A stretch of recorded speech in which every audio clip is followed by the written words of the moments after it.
आज हम लोग बात करने वाले हैं the employees provident fund act 1952 के बारे में। ये जो एक्ट है ये बेसिकली 3 सेक्शंस में डिवाइडेड है। पहला है the employees provident fund scheme 1952, the employees pension scheme 1995 और तीसरा है the employees deposit linked insurance scheme 1976।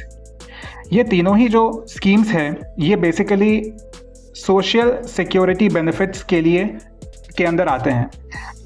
इनका बेसिक काम था कि जो लेबर्स हैं या जो एम्प्लॉयज़ हैं उनके बेटरमेंट के लिए, ताकि उन्हें एक सोशल सिक्योरिटी मिल सके, उसको मद्देनज़र रखते हुए इस एक्ट को बनाया गया था।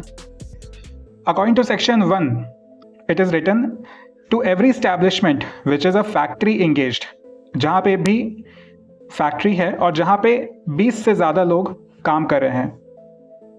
एंड द अदर क्लॉजेस के सेंट्रल गवर्नमेंट अगर चाहे तो अपने नोटिफिकेशन के ज़रिए किसी भी इस्टेब्लिशमेंट पे जहाँ 20 से ज़्यादा लोग एम्प्लॉयड हैं वहाँ पे इस एक्ट को लगा सकती है।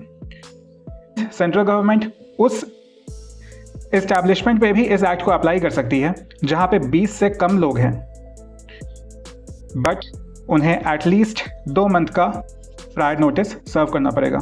So the most important part is कि अगर सेंट्रल गवर्नमेंट चाहे तो इस एक्ट को वहाँ भी एक्सटेंड कर सकती है जहाँ पे majority of employer and employees, अगर उन्होंने म्यूचुअली अग्री किया है कि इस एक्ट के जो प्रोविजंस है वो उनके इस्टेब्लिशमेंट पर भी एप्लीकेबल हो। दैट मीन्स कि जो क्लॉज ए और क्लॉज बी में कंडीशंस बताए गए हैं वो कंपलसरी नहीं है। अगर सेंट्रल गवर्नमेंट चाहे तो बाय देयर ऑफिशियल गैजेट वो नोटिफाई कर सकते हैं ऐसे इस्टेब्लिशमेंट्स को भी। अगर इस्टेब्लिशमेंट में किसी भी समय 20 से कम एम्प्लॉयज़ बच जाएं तो ये बिल्कुल भी कंपलसरी नहीं है कि ये एक्ट वहाँ से रिमूव कर दिया जाए।